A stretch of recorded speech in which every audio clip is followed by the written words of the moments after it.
Today we are making books with geometry nodes in Blender. Loads of them, enough to stack entire libraries, all random, all procedural, and ridiculously easy and fun. So let's jump in.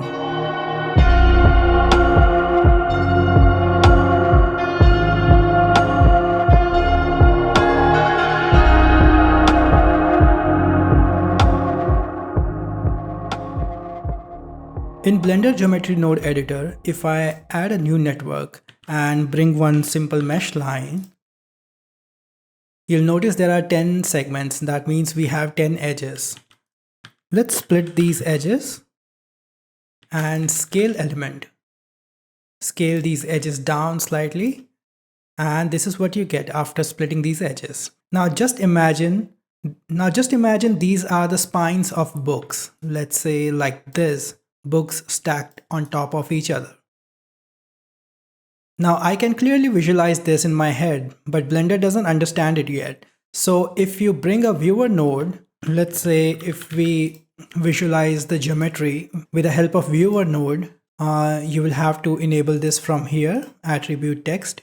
So for Blender right now, it's just number of vertices and edges and all that. It doesn't really understand what we are planning to do with it. So we just want to tell Blender to align with our thoughts and start addressing these as books. So simply bring store named attribute. So here we can just call these edges books. So now this geometry, on all of these edges, there's an attribute called books. Now if you bring a named attribute and choose our new attribute, you can visualize this and you'll see right now it's showing value whatever we input here. So instead of any random number, let's make it a bit more meaningful.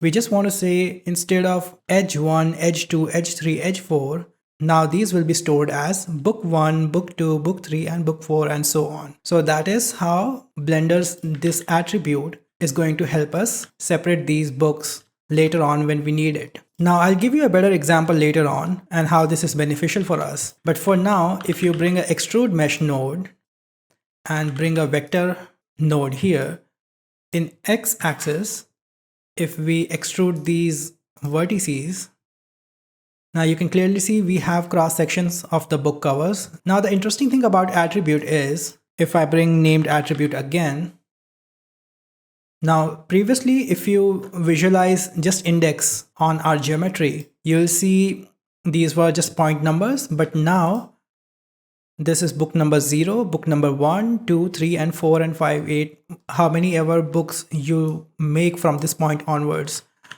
Whatever we extrude out of these edges where we made this attribute will inherit the same attribute called books. So this makes it easier for us to later on split it up and add some random rotation and scale, etc. Now major part is done and now we can detail it out a bit further. Let's say if I fillet these curves, right now these are not curves, so we'll first have to convert this from mesh to curve and choose poly option, add few segments and just a bit of softer edge. That's all. Now we'll convert it back from curve to mesh and extrude it one more time, but this time instead of vertices, we'll choose edges, and that too not in X direction, in Y direction. So this way we can form the vertical of the book. Now since we already have this attribute with us and everything is well indexed here, we can simply rotate these instances randomly. But you'll notice a bit of error here. Right now Blender doesn't recognize each of these as an instance. That's because everything is just one mesh at this moment. Even though we have this attribute, we haven't splitted this apart. We haven't converted these into instances yet. So a pretty simple node, split to instances. If you plug this here and bring our named attribute and choose books from here, you'll notice now every book is a separate thing. Just bring a random value node and put that into rotation. And instead of having rotation in all three axes, I'll bring combine XYZ and just choose Z direction.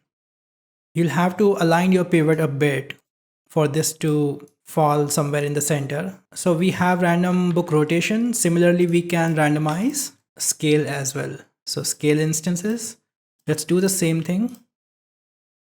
Scale only in the z direction. X and y scale can't be 0. So sorry about that. I think it's going to be y or x. Yeah, it's going to be y direction, and minimum scale at least 1, and maximum scale could be slightly more than that. You can have another value for x-axis, slightly wider books if you want. So we have random rotation, we have random scale, and all we need to do now is bring a bounding box node and put this here. What this will create is bounding box around each of these instances. This is what we discussed in the very first chapter actually. So pretty simple node. Now why I brought this here is, if I bring join geometry node, you'll understand what I'm trying to do here. Scale element. I'll just scale down this bounding box that we have made and bring one more extrude mesh node. So this network is for pages and this is our book cover. Just add a bit of thickness in these book covers and set shade smooth. Here we can smooth by angle actually instead of set shade smooth. So we have our books. You can randomly rotate these and you can add as many books as you want from here, and you can do much more with it actually. Now, although we have randomness in scale, you'll notice it's just length and width, but in depth we still don't have any variation. For that, a quick method that I'm going to share with you instead of doing some complex math. What you can do is, if you go back here, let's go back to this part where we had just the splitted lines, the spines of books. In fact, let's just go to the very first line. All right. So right after very first line, if you bring one set position node and add one noise texture into offset and control this so that it affects only vertical height Z instead of all these other axes. What this will do is it's going to add a noise and create variation in the vertical position of these points, the very first line that we had made. And because of that, whatever we do later on, all that will also have variation based on the input geometry that we have. So if I bring extrude mesh node now and bring different seed of noise, you can see how this texture is affecting it. And we can even control from here how much variation we want based on intensity of this texture. If we multiply it, there's going to be huge variation between the thickest and the thinnest book. And if we make it subtle, then there's going to be just a minor difference. And based on the scale, seed, detail and all that, you can create plenty of different variation if you want. So I hope you get the point. Let me just clean up this whole mess that I made here.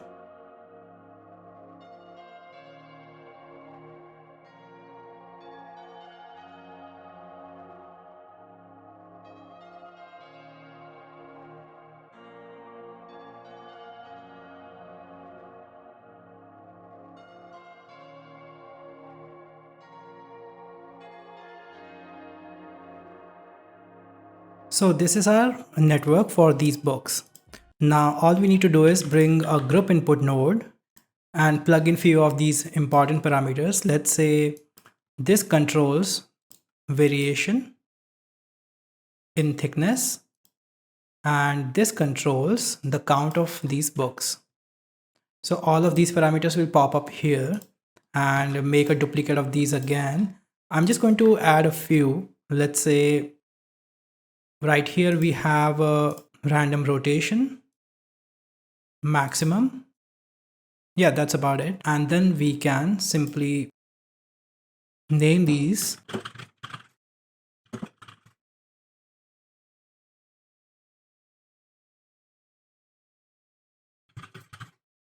So you have few of these parameters now in group input. All you can do is make a duplicate now. Pretty simple.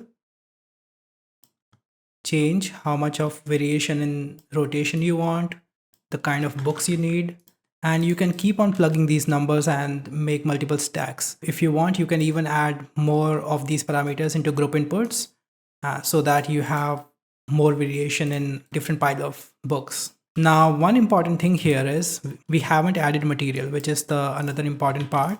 So simply bring set material node, one for the cover, one for these pages. Add two materials, cover and pages. I'll assign those here. This one is cover and upper network is for pages. All right. Now let's go to shader editor, and in this, if I enable cycles and render this out, GPU and 256 samples for now. So for pages, we can simply bring a noise texture and stretch it out in one particular axis, let's say like this.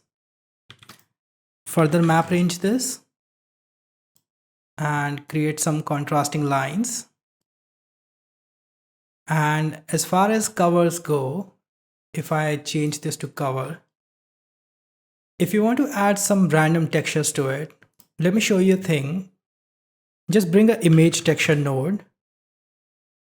Now, first thing you need is few book covers. Make sure you have few textures. You can maybe scan them or download it or maybe make something rough. Just look for something on Pinterest or Google. As long as you're not commercially sharing it, it's going to be fine. So once you have book covers, for assigning random textures here, what you need to do is make sure your book covers are named in this format. You need to title your textures. All the book cover should have same prefix and after that underscore, and should have a sequence like 1001, 1002. And since I have very few textures, I named these manually. All you can do is select all of these, press F2 and call it, let's say, whatever you want. And after that, just type underscore and it's going to rename all of things in the sequence, but you'll have to change this number manually, 1001, 2, 3, 4, 5. So once you're done with that, go to your material editor and bring image texture. Now the reason behind naming these textures in this way, once you click on any of these texture and go to setting, make sure detect UDIMs is enabled. Once you open it, what this will do is your image texture have been loaded, but as a UDIM sequence. Let me show you what it means. So in image editor, if you load your UDIM, now all those textures are aligned like this, like 1, 2, 3, 4, 5, 6. So since we have 20, there are 2 rows. Now if I plug it into base color, you will see there's nothing going on. That is because we don't have UVs yet. So go back to geometry node editor. One last thing we need to do is store named attribute, add one more attribute right here, just simply UV unwrap it, plug this into value, change this to 2D vector because U and V UVs are 2D vector, and make it face corner. UVs are assigned to face corners. Now just type anything. You can simply type UV map or name it anything you want. You can see as soon as I do that, now my UVs or my textures are visible. But the thing is, let me just put this aside for now. Let me show you something. In UV editor, let's say this is your UV editor. This is your first UDIM tile, 2, 3, 4, 5, 6, 7, 8, 9, and 10. This is how textures are loaded right now based on UDIM. So right now our UVs by default are aligned here. All right. So if we somehow change our UV's position for each book and randomize it, let's say book number 4 falls somewhere here, book number 3 falls somewhere here. So that way our books will show random variation in textures. And that is what we are going to do. So if I go back to my shader editor, you'll notice right here, if I bring mapping coordinates by pressing Ctrl T, there's a location socket. If I change this number, you can see we are scrolling through those book covers. Right now things are not aligned well, so let me just align it properly first. So I think it's going to be 90 degree or something. Let's make it -90 and just try scrolling it. Let's see where it falls. So once your texture is aligned, let's say something like this. I'm just going to move this at the last, this extrude mesh node. It's creating a bit of problem for UVs. So let's go back to shader editor now.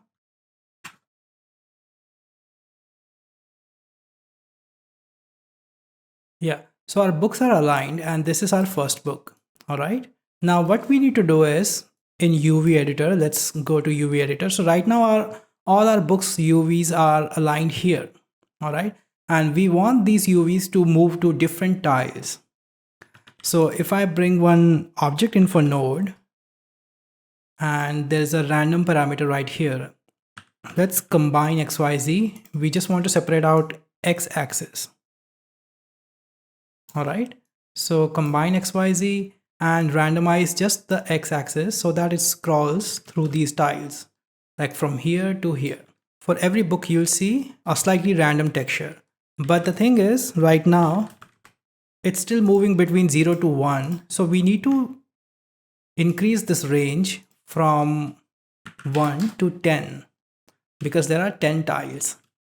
So now you have many more texture variations. But the thing is, these UVs are now moving from this point, from this very first point. Let me show you how can I annotate on this. So from here till here, 1 to 10, but it can land anywhere. Like it could snap to this tile, or it could be somewhere in between, picking up half of this and half of this, or maybe 3/4 of this and this. So instead of that, we want this to snap on complete tile. Instead of landing somewhere in between, it should move to next tile only when it completely snaps to it. So simply bring a math node and change this to snap on the increment of 1. And that is going to perfectly snap your texture. And you have these random book covers now. So similarly, if you want more book variations, like you also want to take these into account, you can make a copy of this and change this to 2 or something. And now this should pick up few of the book covers from this second row as well. You can see this cover is right here. Previously it wasn't there. So that's about it. That's how I made these books. I have a bit of scene with a bit of simple background and light going on. So now you can fill up your whole scene with the help of these books. You can randomize however you want. You can add gizmos. You can wire a few more parameters if you want. Fill up entire libraries. Not only that, actually the whole idea about this tutorial is how you can make procedural stuff with simple methods, and this topic is covered in more detail in our latest course which we released a few months ago. You can find the link in the description with discount coupon. There's also a course trailer which gives you a run through of entire thing. The thing about this course is it shows you, instead of getting into really complex methods, how you can use your daily existing simple thinking that you apply in everyday models and convert that into node trees and make simple things which can accelerate your daily production. So if you like this video, check out the course details. Links are in the description and use the discount code provided. There's also a full trailer on this channel, and if you enjoyed this, give it a like and subscribe. YouTube doesn't always show the full playlist, so if you are new to geometry nodes, check out the previous chapters in the series. And if you're a beginner, completely new to geometry node, I would suggest that you watch this series in correct order to make the most out of it. And some of the nodes have been changed in geometry nodes network. That's completely alright. I have mentioned those changes in pinned comment and description, so you won't have trouble following along, and this series is still relevant to the current version of Blender. And also, if you're just starting out with Blender, our free beginner series, which recently crossed 5 million views, is still one of the best places to begin learning Blender. And if you're looking for more in-depth content, check out my premium courses on Gumroad and Super Hype Market. which was previously known as Blender Market. They are on sale and a lot of students have found them super useful. You can see the students' work here as well. There are plenty more useful playlists on this channel as well. Be sure to check those out. I hope you enjoyed this chapter. I'll see you in the next one. Have a great day. Thank you.